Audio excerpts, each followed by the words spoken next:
দেশে হাম এবং এর উপসর্গ নিয়ে গেল একদিনে প্রাণ গেল আরও 7 জনের। রাজধানীতেই মারা গেছেন যাদের 6 জন। সারা দেশের বিভিন্ন হাসপাতালে হাম নিয়ে কাতরাচ্ছে বহু শিশু। এদিকে হামের টিকাদানে লোকবল সংকটের অভিযোগ আসছে বিভিন্ন জেলা থেকে। হামের সবচেয়ে বেশি প্রাণহানি রাজশাহীতে। গেল দিনও প্রাণ গেছে এক শিশুর। এ নিয়ে জানুয়ারি থেকে এখনো পর্যন্ত রাজশাহীতে সরকারি বেসরকারি হাসপাতালে চিকিৎসাধীন অবস্থায় মারা গেছে 62 জন। শুধু রাজশাহী নয়, দেশের অন্যান্য জেলাগুলোতেও বেড়েছে এই রোগের প্রকোপ। বরিশাল শেরেবাংলা মেডিকেল কলেজ হাসপাতালে 24 ঘন্টায় নতুন করে ভর্তি হয়েছে 34 জন রোগী। 11 দিন ভর্তি। আমার মেয়ে নিয়ে আসছি, ওর হাম হয়েছে। এতদিন জ্বর কোনো নিয়ন্ত্রণে আয় নেই, আজকে 2 দিন ধরে ওর জ্বর নিয়ন্ত্রণে আসছে। জ্বরও কমে না, আর আপনার কোনো পরিবর্তন নাই, আরও বাড়ে জ্বর।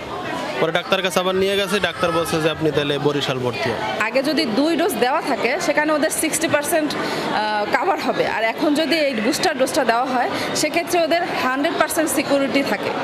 এছাড়াও ময়মনসিংহ, সিলেট, খুলনা, রংপুর ও চট্টগ্রাম বিভাগেও বাড়ছে হামে আক্রান্ত রোগী, যাদের বেশিরভাগই শিশু। প্রথমে তো ওভাবে বুঝতে পারিনি, ছোট একটা প্রথমে ঘা হয়েছে মুখের ভিতরে, খাইতে পারে না, জ্বর কমছে না, আবার ঠান্ডা, কাশি। জি, আর ওই যে ছোট ছোট এই যে মুখে এই যে বিদ্যুৎ নাই, বাচ্চা ছিটপিট করছে গরমের জন্য। তাহলে এখানে আসছি কি জন্য? চিকিৎসা নিতে আসছি, চিকিৎসা আমরা ঠিক মতো পাচ্ছি না। গত 15 মার্চ থেকে 13 এপ্রিল পর্যন্ত সারা দেশে হাম ও উপসর্গ নিয়ে 186 জনের মৃত্যুর খবর নিশ্চিত করেছে স্বাস্থ্য অধিদপ্তর।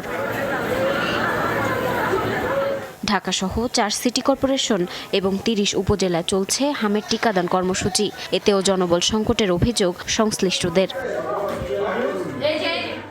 জারিন অর্নি, যমুনা নিউজ।